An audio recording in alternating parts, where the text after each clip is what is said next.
It's almost the end of 2023, which means that it is time for the end of the year tag. I saw this video on Destiny's YouTube channel, I think, and I took some of the questions. I'm not going to answer them all because some of them all had the same answer, and I wanted to not have a video that's 30 minutes long with just me talking about one book that I hated this year. So let's go to the first question. I airdropped this to my other phone. Wait a second. I'm going to grab the book. I forgot to grab my books. I have my questions here, but not the book. Question 1 is, what was the most disappointing book of the year? And now a lot of you are going to hate me, but the book that I found the most disappointing this year was People We Meet on Vacation by Emily Henry. This was one of the first books that I was influenced to buy, and I put off reading it because I already had a feeling that it would disappoint me, and then it did disappoint me, and I was like, yeah, I should have known. It just wasn't really my thing. I skipped a couple of chapters. I just didn't have the connection to Poppy and Alex. Poppy and Alex? I'm sorry, I just didn't. The next question is, what was the underdog of the year? And for me, that was Off Track by Esha Patel. This is an F1 romance. This was her indie, not really a debut, but F1 romance debut. And just a week ago or 2 weeks ago, Esha announced that this book is going to be published by Avon. It has been picked up by a traditional publisher, and I think we can all read it in May, April next year. So this book was my underdog of the year. Third question was the favorite couple of the year. That for me is Scarlett and Juan from The Inside of a Rainbow by Bridget L. Rose. These two, it's an enemies to lovers, but fake dating. He already knew that he really likes her. He already had that who touched her attitude. I love that she has anxiety in this book, and the way that he treats it was very well written by Bridget, so that's why this is my favorite couple. Question number 4 was, who is your favorite main character? And now, I put off reading this book for so long, and I regret it because it was so good. So my favorite main character is Evelyn Hugo from The 7 Husbands of Evelyn Hugo. I love her. I'm speechless. She is amazing. She is a queen. So yeah, Evelyn Hugo from The 7 Husbands of Evelyn Hugo is my favorite main character. Question number 5 is, what book surprised you the most? And that was The Thieves' Gambit by Kavion Lewis. Oh my god, I lent this to my sister and she's did some damage to the book. Oh, luckily she didn't break the spine. Thieves' Gambit, I absolutely loved it. It's not really in my genre. It made me realize that I kind of like YA. It's not really dystopian, but my sister loved it. Oh yeah, the thing that I also really liked, I have a sister who is 10 years younger than me, which is quite a lot, and she loves reading, but we're not really reading the same books. And this was a book that I read and I loved it. Gave it to her. She wanted to read something for school and I was like, hey, read this. And she loved it as well. So that's why it was also a surprise for me. Question 6 is, who is a new favorite author that you've discovered in 2023? Now for me, that's a very easy one. I've talked about this author a couple of times before on my channel. I even talked about her in this video already. And that is Bridget L. Rose. Oh, it's upside down. Bridget L. Rose. I don't know how I discovered her. I probably was searching for F1 romances on Amazon and I stumbled upon her books. Then I started following her on Instagram and TikTok. And then we got in touch. I bought some of her books, and then she sent me the ARC for one of her new books. And I think there is a package arriving from her because I won one of her giveaways, but she lives in Canada and I live in the Netherlands, which is quite far apart. So it took some time for the package to get to my house, and now I just got an email saying, hey, there's a package on their way from Canada.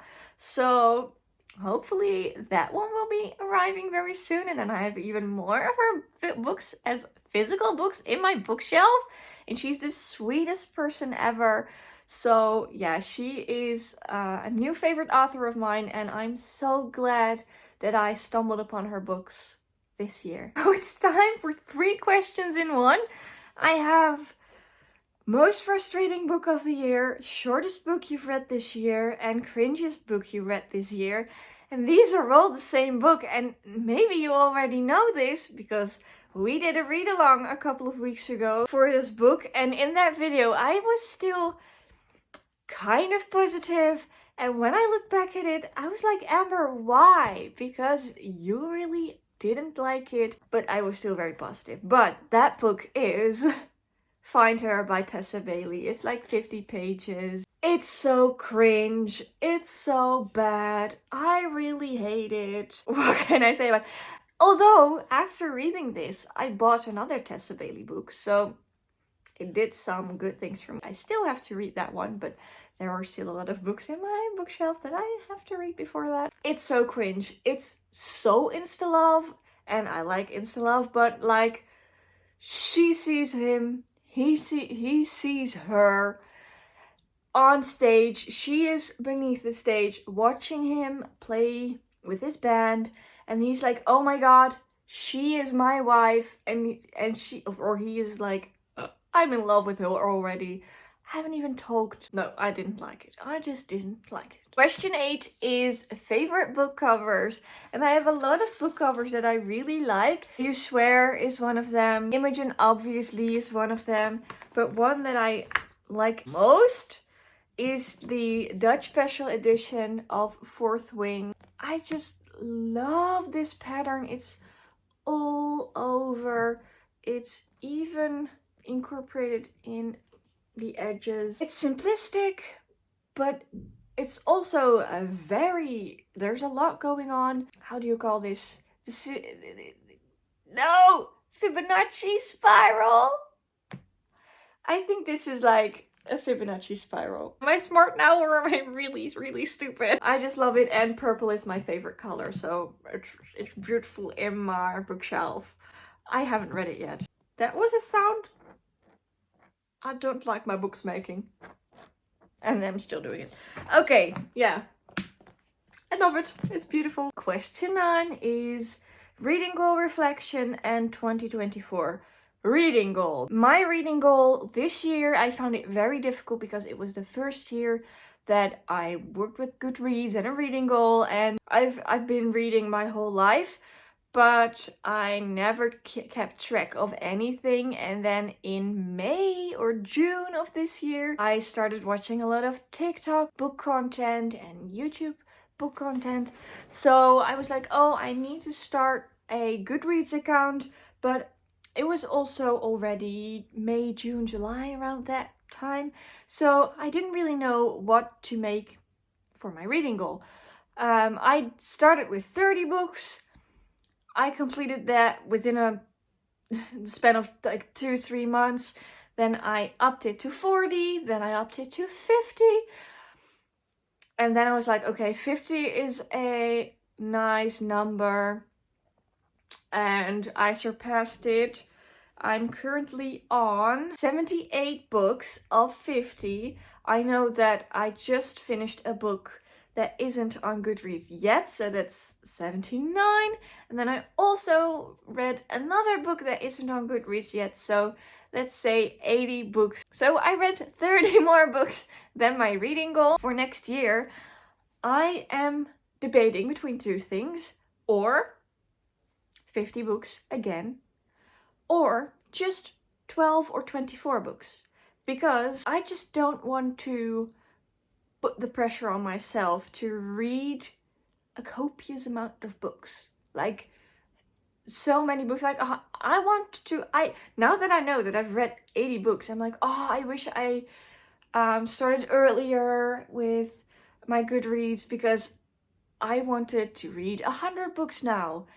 And I'm like, oh, maybe I can up it to 100 books for next year. And then I'm like, no, if you read 100 books, or now I'm like, oh, if I read this, this, and this, and this book, then I have 100 books. But was it really a quality read, or was it just because I wanted 100 books? Next year I'm going to start a new job, which is also involving books, so maybe I'll read even more, but maybe I'll read less. And then 24, which is 2 books a month, is also really good, because my god, I don't know a lot of people that read more than 2 books a month. Yeah, of course, all my bookish friends read a lot, but like my colleagues, my mom, my family, nobody reads that much. Oh, the next question is, what are you prioritizing in 2024 with your reading? And just as I'm thinking about that, I'm thinking about my reading goal, and I'm like, no, that's not what you're going to do for your reading goal, because I have 2 challenges for myself for next year. I want to read 1 F1 romance a month, which means 12 F1 romances a year, and I want to read 1 Harlequin romance, bouquet romance, little story, because those books are looked down upon, and I want to break the stigma of reading those books. So that already means that I want to read 24 books next year. So maybe I should go with 48, but I was already thinking about 50. So I think I'm just going to stick with 50 books next year. And if we go over that, that's fun. That's all extra. I want to prioritize reading books because I want to read them, and not because the internet tells me to read them. Because I've been influenced to read a lot of books this year. Some of them were really good, some of them were meh, some of them I hated. So that's what I want to prioritize. I want to prioritize liking books. Ooh, and also one of the things, I want to be a little bit stricter with giving out 5 stars, because I gave so many books 5 stars this year. I also enjoyed them, but now that I'm thinking like back, I'm like, did I really enjoy this book so much that it deserved 5 stars? Because sometimes, well, I just looked at my Goodreads and I was like, did I read this book? Oh, I gave it 5 stars. Already forgot about it. So was it really worth 5 stars?